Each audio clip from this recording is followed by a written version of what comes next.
Hi everyone, I am Shaurya. Guys, इस video में हम लोग बात करने वाले हैं एक बहुत ही इम्पोर्टेंट टॉपिक के बारे में, जो कि रिलेटेड है स्टॉक मार्केट से। एंड इस वीडियो में हम लोग स्पेशली देखने वाले हैं ऐसे कौन से 10 इम्पोर्टेंट चीज़ें हैं जो कि आपको पता होना चाहिए मार्केट में आने से पहले। ओके, तो अगर गाइस इस चैनल पे नए हो तो प्लीज़ इस चैनल को सब्सक्राइब करना एंड नोटिफिकेशन आइकन को भी ज़रूर ऑन करना। ओके, तो चलिए इस वीडियो को स्टार्ट करते हैं। जो सबसे पहला पॉइंट है जो कि बहुत ही इम्पोर्टेंट है, ये है कि कभी भी आपको मार्केट के अंदर ब्लाइंडली नहीं आना है। ओके, हम लोग ज़्यादातर जो लोग जब भी स्टॉक मार्केट के अंदर आते हैं तो हम लोग कई बार अपने फ्रेंड्स के साथ जब मिलते हैं एंड हम लोग बातें करते हैं कुछ सक्सेसफुल लोगों के बारे में जो कि स्टॉक मार्केट से पैसा कमा के अमीर हुए हैं, है ना। तो उन लोगों में हमेशा हम देखें कि वो लोग मिलीनियर या बिलीनियर है ना। जो भी एग्जांपल्स है, लाइक अगर इंडिया में हम लोग बात करें तो वैसे एग्जांपल्स हैं राकेश झुनझुनवाला, विजय कीडिया, राधा कृष्ण दमानी और ऐसे बहुत सारे लोग हैं। In US also Warren Buffett और उसके उस जैसे बहुत सारे लोग हैं। ओके, ये सब चीज़ें काफ़ी हमें फैसिनेट करती हैं एंड हर हर कोई चाहता है कि वो भी अमीर बने, है ना। तो इस वजह से क्या होता है, जनरली लोग क्या करते हैं, वो लोग ब्लाइंडली मार्केट में एक डीमैट अकाउंट खोलने के बाद वो लोग कोई भी शेयर्स को किसी के एडवाइस पे भी बाई कर लेते हैं। ओके, तो कभी भी मार्केट के अंदर आपको ब्लाइंडली नहीं आना है। ओके, जो दूसरा पॉइंट है वो ये है फ्रेंड्स, कि स्टॉक मार्केट कोई एक मनी मेकिंग मशीन नहीं है ना। ज़्यादातर लोग जब मार्केट में आते हैं तो वो हमेशा सुन के होते हैं कि कोई उनके फैमिली में कोई पर्सन है जो काफ़ी सक्सेसफुल हो गया, उसने गाड़ी खरीदा, घर खरीदा, है ना। या फिर कोई ऐसा शख्स है जो कि मिलियनियर बन चुका है स्टॉक मार्केट में ट्रेडिंग करके। या फिर आजकल तो हम लोग यूट्यूब पे और इंस्टाग्राम पे और बाकी सोशल मीडिया प्लेटफॉर्म पे ऐसे ऐसे स्क्रीनशॉट्स देखते हैं जिसमें कि लोग रोज़ का 5 लाख 10 लाख ऐसे बना रहे हैं एवरी डे। ये कोई मनी मेकिंग मशीन नहीं है स्टॉक मार्केट, आपको ये समझना होगा। If somebody is making 4 lakh and 5 lakh rupees per day, उसके पीछे उन्होंने काफ़ी टाइम दिया है, उसके पीछे उनका 2-3 सालों का एक्सपीरियंस है, उतना कैपिटल उन्होंने लगाया है। यूजुअली लोग जितना कैपिटल डालते हैं ना, उससे कहीं ज़्यादा उनका एक्सपेक्टेशन होता है। लोग 50,000 डाल के सोचते हैं कि मैं 1 करोड़ कमा लूँ डे ट्रेडिंग के हिसाब से, डे ट्रेडिंग में 1 साल में। लेकिन आपको टाइम देना होगा मार्केट को and it will take a lot of time, effort, और उसके साथ साथ आपको डिसिप्लिन में रहना होगा। फिर आपको अपना साइकोलॉजी वैसा बिल्ड करना होगा। आपको समझना होगा कि मार्केट कोई मनी मेकिंग मशीन नहीं है। यहाँ पे सब चीज़ें जैसे कि बाकी बिजनेसेस होते हैं, ये भी वैसा ही है। सिमिलरली आपको अपना स्किल्स डेवलप करना होगा। ओके, तो अब हम लोग देखते हैं कि वैसे कौन से स्किल्स या फिर ऐसे कौन से चीज़ें हैं जो कि हमें पता होना चाहिए। ओके, तो उसी के ऊपर हमारा थर्ड पॉइंट है, वो है कि educate your self, handle basics first. Okay, तो सबसे पहले करना क्या है कि आपको खुद को एजुकेट करना है, जो बेसिक्स चीज़ें हैं उसको सीखना है। तो एजुकेट करना है खुद को। तो कौन कौन से चीज़ें हैं ऐसे जो देखना चाहिए हमें या जो पढ़ना चाहिए एंड कैसे स्टार्ट करना चाहिए। ओके, यूजुअली आपको कहीं पे भी ये पता नहीं चलेगा, जैसे कि हमारा सिलेबस होता है ना।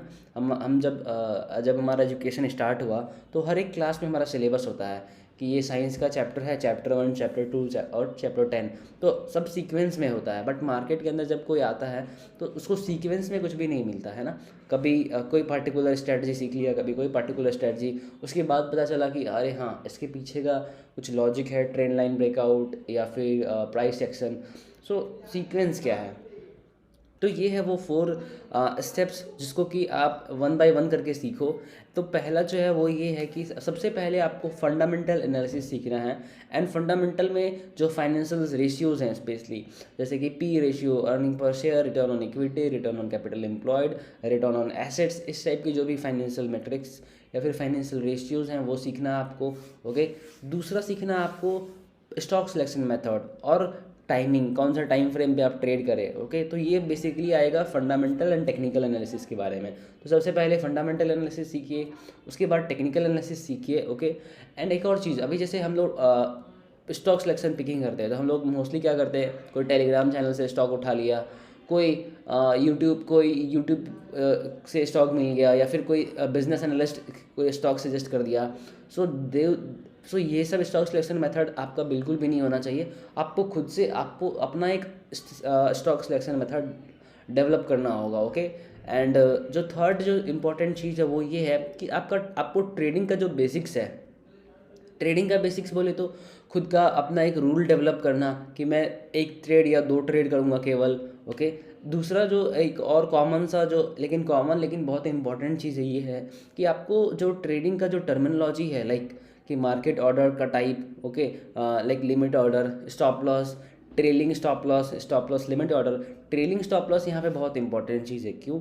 क्योंकि जब आप कोई भी ऑर्डर कोई भी जब आप ऑर्डर लगाते हो, ओके, एंड आपको उसमें प्रॉफिट हो रहा है, तो आप अपना स्टॉप लॉस को ट्रेल करके ना उसको उस प्रॉफिट को मैक्सिमम कर सकते हो। सो ट्रेलिंग स्टॉप लॉस इसीलिए बहुत इंपॉर्टेंट है।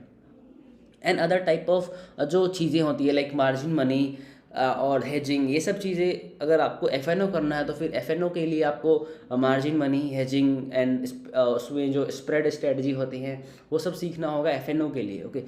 देखिए, आपको ये समझना होगा कि मार्केट के अंदर हर एक सेगमेंट अलग अलग है, बिल्कुल अलग अलग है। अगर आप इंट्राडे ट्रेडिंग करोगे तो उसके लिए आपको अलग माइंडसेट, अलग सेट ऑफ स्किल्स चाहिए। तो अगर आप स्विंग ट्रेड करोगे तो उसके लिए अलग स्किल्स चाहिए, उसके लिए अलग माइंडसेट चाहिए। अगर आप लॉन्ग टर्म ट्रेडिंग करते हो तो उसके लिए फिर everything is different, similarly F okay. जो फोर्थ इंपॉर्टेंट चीज़ है, एंड ये यूजुअली जो इम्पोर्टेंट है, ये है उन लोगों के लिए जो कंजर्वेटिव ट्रेडर्स होना चाहते हैं, ओके। देखिए, मार्केट में आपको जब स्ट्रेटजी बनाओगे तो हमें हमेशा अपने एज ग्रुप के हिसाब से एंड मैं कितना रिस्क ले सकता हूँ अपने रिस्क एपेटाइट के हिसाब से ही हमें हमारा स्ट्रेटजी या फिर हमारा ट्रेडिंग मेथड को चूज़ करना चाहिए, ओके।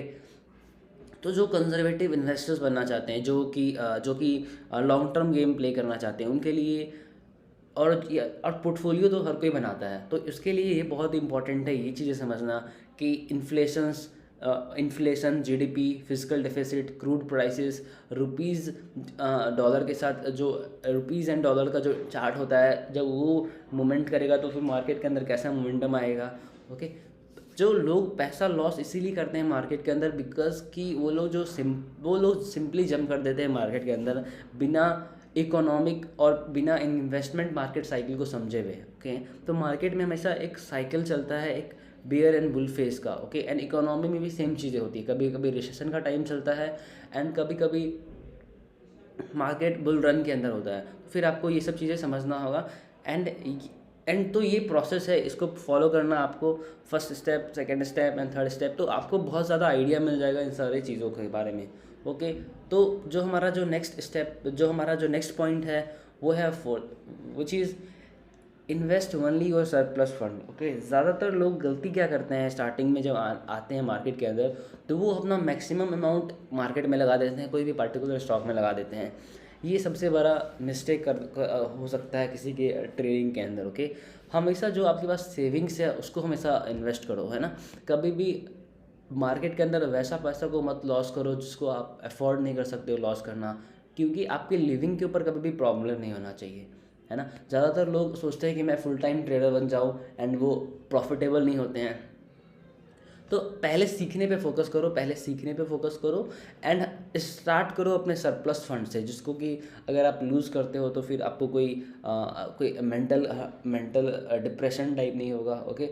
सो उसके बाद फिर आप पैसा बना पाओगे। अगर स्टार्टिंग में अगर आप लॉस कर लोगे ज़्यादातर, तो फिर उस लॉस के प्रेशर में आके फिर आप मार्केट को भला बुरा बोलोगे एंड आप फिर कभी भी नहीं सीख नहीं पाओगे, ओके। तो हमेशा सरप्लस फंड से ही ट्रेड करो। जो फिफ्थ इम्पॉर्टेंट स्टेप है वो है लीवरेज हमेशा अवॉइड करो, ओके। यूजुअली जो लीवरेज को ऐसे भी बोल सकते हैं, सपोज अगर आपके पास 1 लाख रुपीज़ है एंड अगर आप डे ट्रेडिंग कर रहे हो तो कभी भी पूरा का पूरा कैपिटल आपको इन्वॉल्व नहीं करना चाहिए इन वन ट्रेड, ओके। सो लेकिन यूजुअली आजकल, अब जब पहले लीवरेज का टाइम था तो लोग 1 लाख के ऊपर फिर 10 टाइम्स लीवरेज ले लेते थे। सो इन सब चीज़ों को अवॉइड करना, आपको प्रॉपर सेटअप के साथ ट्रेड करना है। अगर आप डिलीवरी करते हो तो एक स्टॉक के अंदर 5% से ज़्यादा मत इन्वेस्ट करो, ओके। एंड देखो, लीवरेज कैसा है ना, ये जो आदमी है इसके पास एक पैसे से भरा हुआ बैग है, तो अगर ये स्ट्रांग आदमी है तो ये पैसे के बैग को उठा के ले जाएगा, बट अगर ये वीक है तो इसी पैसे के बोझ से दब जाएगा, है ना। सिमिलरली लीवरेज है, अगर आपके पास एक्सपीरियंस है, आप मार्केट में टेक्निकल पे एक्सपर्ट हो, आप मार्केट में एक अच्छा डिसीजन बना सकते हो, तो फिर तो आपके लिए लीवरेज बहुत अच्छा काम करेगा, है ना। और इस लिवरेज के अंदर एक और पॉइंट क्या है कि यूजुअली लोग किसी और से उधार लेके ट्रेडिंग करना स्टार्ट कर देते हैं, है ना। कहीं मार्केट में कॉमन अपने फ्रेंड से कहीं इंटरेस्ट पे पैसा उठा लेते हैं, बैंक से कभी कभी पैसा उठा के वो लोग ट्रेडिंग करना स्टार्ट करते हैं। सो ये सब चीज़ों को कम्प्लीटली अवॉइड करना है। आपको कभी भी किसी और से पैसा लेके मार्केट के अंदर ट्रेड करके आप सोचोगे कि मैं पैसा बना लूँ और उसको दे दूंगा, ये चीज़ें नहीं करना, नहीं तो आप फंस जाओगे, गंदा वाला फंसोगे। ओके, सो लिवरेज को हमेशा अवॉइड करो। स्टार्टिंग में बस फोकस करो कि मुझे सीखना है, मुझे प्रोसेस को सीखना है, मेरा वैसा मेंटेलिटी और वैसा माइंडसेट डेवलप हो जाए कि मैं एक अच्छा ट्रेडर बन सकूँ। स्टार्टिंग में बस उस पर फोकस करना। ओके, सीख जो इम्पोर्टेंट चीज़ है, एक हर्ड मेंटेलिटी को अवॉइड करना। हर्ड मेंटेलिटी क्या, अगर कोई बोल दिया कि अरे टाटा मोटर्स बहुत अच्छा है उसको खरीद लो, है ना। अगर कोई बोल दिया कि some kind of stock Reliance Industries खरीद लो, अभी कोई बोल दिया रुचि सोया खरीद लो, अपर सर्किट में है। सो आपको इस टाइप का मेंटेलिटी को अवॉइड करना है ना। कि कोई किसी के बोलने पे, किसी बिजनेस चैनल के कहने पे किसी स्टॉक को बाई नहीं करना है। किसी पार्टिकुलर बिजनेस चैनल के कहने पे आपको कोई आईपीओ में इन्वेस्ट नहीं करना है। आपको एक चीज़ समझना होगा कि you are not buying any stocks. Okay, आप उस कंपनी के बिजनेस को बाई कर रहे हो, आप उस कंपनी के प्रोडक्ट को बाई कर रहे हो, राइट। अगर मैं आपसे पूछूं कि आप पीएनबी बैंक या फिर एचडीएफसी बैंक किसके सर्विस को ज़्यादा पसंद करते हो, है ना, तो यू विल आंसर कि HDFC bank service is obviously more good than PNB, right. लेकिन ज़्यादातर जो रिटेल इन्वेस्टर्स या न्यू बाई इन्वेस्टर्स, जो न्यू आते हैं इन्वेस्टर्स इन स्टॉक मार्केट में, वो लोग क्या करेंगे, वो लोग पीएनबी को बाई कर लेंगे क्योंकि वो 40 रुपीज़ का स्टॉक है, वो सोचते सस्ता है, I will have more quantity. So ये सब बहुत बड़ा मिस्टेक है। आप केवल वैसे कंपनी के स्टॉक्स को बाई करो जिस कंपनी का आपको प्रोडक्ट अच्छा लगता है, जिस कंपनी का बिजनेस मॉडल आपको पसंद है, राइट। क्योंकि अगर आप एज अ यूज़र, आप एज अ कंज्यूमर किसी प्रोडक्ट को, किसी कंपनी के प्रोडक्ट को, किसी कंपनी के बिजनेस को पसंद कर रहे हो, दैट मीन्स कि वो कंपनी वाकई में अच्छी है, वो कंपनी ग्रोथ लेके आएगी, है ना। तो कोई स्टॉक्स तभी ग्रो करेगा जब उसका बिजनेस ग्रो करेगा। ओके, तो कभी भी किसी के सजेशन पे आके आपको स्टॉक्स बाई नहीं करना है, हमेशा कंपनी को एनालाइज करना है, उसका बिजनेस का क्वांटिटिव एंड क्वालिटिव एनालिसिस दोनों करना है। ऑलराइट, जो सेवेंथ जो इम्पोर्टेंट चीज़ है जो यूजुअली नए नए इन्वेस्टर्स करते हैं, वो ये है कि वो अपने पोर्टफोलियो को ज़्यादा डाइवर्सिफाई कर देते हैं, डाइवर्सिफाई करने के नाम पे, है ना। It is good to not put your all eggs in one basket, okay, but don't spread it in too many baskets, क्योंकि फिर आपको केयर करने में बहुत दिक्कत आएगा, है ना। अभी इसका मतलब क्या है कि मैं देखा हूँ कई लोग 1 लाख के अंदर ही 40-50 स्टॉक खरीद लेते हैं। 5,000 का एक स्टॉक, 5,000 का एक स्टॉक, 2,000 का एक स्टॉक। सो कभी भी ओवर डाइवर्सिफिकेशन नहीं करना चाहिए, ठीक है। यूजुअली जैसे कि मैं बताया पहले अभी कि केवल आपका अमाउंट 5% से ज़्यादा नहीं होना चाहिए एक स्टॉक के अंदर, है ना। तो उस हिसाब से 20 स्टॉक्स का आप एक पोर्टफोलियो बनाओ, उसमें स्मॉल कैप रखो, मिड कैप रखो, लार्ज कैप रखो, है ना। अकॉर्डिंग टू आप कितना रिस्क ले सकते हो उस हिसाब से। अगर आप अपने 20s में हो तो लार्ज कैप, स्मॉल कैप पे ज़्यादा फोकस करो, मिड कैप पे ज़्यादा फोकस करो, एंड कुछ हिस्सा लार्ज कैप का भी रखो। अगर आप अपने 30s में हो, 40s में हो, तो फिर आपको अपने 50s के अंदर आपको चिल्ड्रन के एजुकेशन, उसकी मैरिज के लिए पैसा चाहिए होगा उस टाइम पे, तो फिर आप कम रिस्क लो, है ना।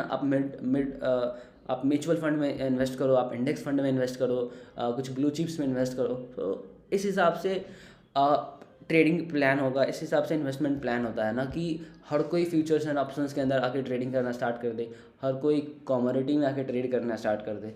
ओके, सो ये सब चीज़ों को कम्प्लीटली अवॉइड करना है, ओवर डाइवर्सिफिकेशन भी नहीं करना है। जो 8 जो पॉइंट है वो भी बहुत इंपॉर्टेंट है। एंड यूजुअली जो नए ट्रेडर होते हैं वो ये गलती करते हैं, वो हमेशा सोचते हैं कि मैं एक हाई पे सेल करूं एंड लो पे बाई करूं, है ना। देखो, आपको ये समझना होगा, आप कभी भी मार्केट के टॉप पे सेल नहीं कर सकते हो एंड लो पे बाई नहीं कर सकते हो। आपको हमेशा एक जोन मिलेगा ट्रेड करने के लिए, है ना। आफ्टर ब्रेकआउट आपको मिलेगा एक जोन बाई करने के लिए, आफ्टर ब्रेकडाउन आपको एक जोन मिलेगा सेल करने के लिए। सपोज़ यहाँ पे एक ब्रेकडाउन लेवल है, तो इस पर्टिकुलर पॉइंट से जो नेक्स्ट सपोर्ट होगा वहाँ पे आपका टारगेट होगा। अगर इस पर्टिकुलर पॉइंट से मार्केट अगर अप ट्रेंड दिखा रहा है, अगर यहाँ से मार्केट ब्रेकआउट दिखा रहा है, तो उसका जो नेक्स्ट रेजिस्टेंस होगा यहाँ तक आपका टारगेट होगा। ऑलराइट, तो आप कभी भी मार्केट को कि टॉप एंड बॉटम को नहीं पकड़ सकते हो, ठीक है। आपको अपना एक टाइम फ्रेम, अपना एक इन्वेस्टमेंट स्ट्रेटजी डेवलप करना होगा, उसको आपको फॉलो करना होगा ना, ऑब्वियसली सक्सेसफुल हो गए। ऑलराइट, सो चलते हैं हम लोग नेक्स्ट पॉइंट की तरफ। जो नेक्स्ट पॉइंट है वो ये है कि कभी भी आप अपने इमोशंस के बेसिस पे इन्वेस्टमेंट मत करो, या फिर अपने इन्वेस्टमेंट के अंदर इमोशंस मत आने दो, है ना। कई बार क्या होता है, अगर हम कोई 100 रुपीज़ पे स्टॉक खरीदे, है ना, अब वो 110 गया तो हम प्रॉफिट में है 10 रुपीज़ के। बट अगर वो वापस गिरना स्टार्ट करता है, अब वो वापस गिर के हमारी बाइंग प्राइस पे आ गया, और बाइंग प्राइस के बाद जब वो नीचे जाना स्टार्ट करता है 80 रुपीज़, 70 रुपीज़, तो हम क्या करते हैं, एक रिग्रेट या फिर एक गुस्सा आ जाता है कि हमने हमारा प्रॉफिट को लॉस कर दिया, है ना। जो हमारा प्रॉफिट था वो हमारा लॉस हो गया, तो हम क्या करते हैं, उसको एवरेज करते रहते हैं। अगर वो गिरा 90 पे तो वहाँ पे एवरेज, फिर 80 पे वहाँ पे एवरेज। इस तरीके से हमारा जो फंड है वो काफ़ी टाइम के लिए उसमें इंगेज होता है। एंड अगर कोई स्टॉक्स अगर येस बैंक और सुजलॉन की तरह निकल गया तो फिर तो आपका पूरा पैसा जो है था वो डूब गया, है ना। तो कभी भी इमोशंस को अपने इन्वेस्टमेंट के अंदर नहीं आने देना। एक और इन्वेस्टमेंट है, एक और इमोशंस है जो कि कई बार होता है मार्केट के अंदर, वो है होप, है ना, कि काश ये बढ़ जाए, मैं ये लिया हूँ, ये गिर गया, एंड आई होप कि ये ऊपर चला जाए। तो आपको मार्केट के अंदर होप, है ना, एक ग्रीड कि मैं ये खरीद लेता हूँ जल्दी से, कोई न्यूज़ आया तो सबसे पहले मैं खरीद लेता हूँ, लाइक ये जो ग्रीड था इसको आईआरएफसी के अंदर सबसे ज़्यादा बार देखा गया। आईआरएफसी को बहुत ज़्यादा हाइप मिला, है ना, कि आईआरएफसी मल्टी बैगर हो जाएगा। आईआरएफसी और आईटीसी, है ना, ITC is also a very good example of greed. बहुत सारे लोग अपना ज़्यादातर पैसा डाल के 5-6 महीने से बैठे हुए हैं, पूरा मिड कैप मिस हो गया उसके चक्कर में। कितने अच्छे अच्छे स्टॉक्स के अंदर रैली आया, एस है, जैस है, प्रीकॉल लिमिटेड है, ब्राइट ब्रदर्स है। सो ऐसे ऐसे मिड कैप का तो पूरा रैली उन्होंने मिस किया, जो अगर इस टाइप के स्टॉक्स के अंदर फंस गए होंगे, है ना। तो आप कभी भी होप के अंदर, कभी भी एक्सेस ग्रीड के अंदर, कभी भी एंग्री होके कभी भी मार्केट के बारे में कोई डिसीजन मत लो, ओके। जो हमारा लास्ट एंड सबसे इम्पॉर्टेंट पॉइंट है वो है, हमेशा आप रियलिस्टिक एक्सपेक्टेशन रखो मार्केट से, है ना। मैं देखा हूँ कई बार लोग बोलते हैं, जो यूजुअली जो नए नए ट्रेडर होते हैं, है ना, तो वो स्क्रीनशॉट्स देख के आते हैं 4 लाख 5 लाख का, तो उनका एक्सपेक्टेशन होता है कि मैं अभी दिन का 4% 5% बनाऊंगा तो महीने का 100% हो गया, है ना। सो आपको हमेशा मार्केट से एक रियलिस्टिक एक्सपेक्टेशन रखना है। अगर कोई स्टॉक्स बाई कर रहे हो तो वो स्टॉक्स अगर 10 रुपीज़ से चलना स्टार्ट किया है, 50 40 60, तो वो सीधा एक साइड में 1000 पे नहीं चला जाएगा वो, या वो एक ही बार में वो 100 रुपीज़ पे नहीं जाएगा। वो बीच बीच में छोटा छोटा पुल बैक दिखाएगा, एक रिट्रेसमेंट दिखाएगा, है ना। So these are the part of market, एक रिट्रेसमेंट, है ना। तो आपको पेशेंस होना चाहिए, आप हमेशा रियलिस्टिक एक्सपेक्टेशन रखो, है ना।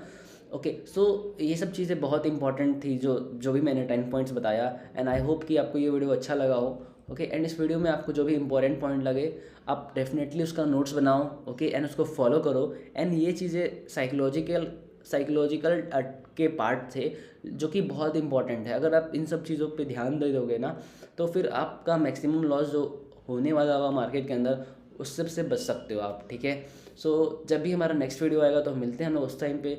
इस वीडियो को ज़रूर आप लाइक करें, चैनल को सब्सक्राइब करें, एंड अपने फ्रेंड्स के साथ भी ज़रूर शेयर करें। Thank you so much.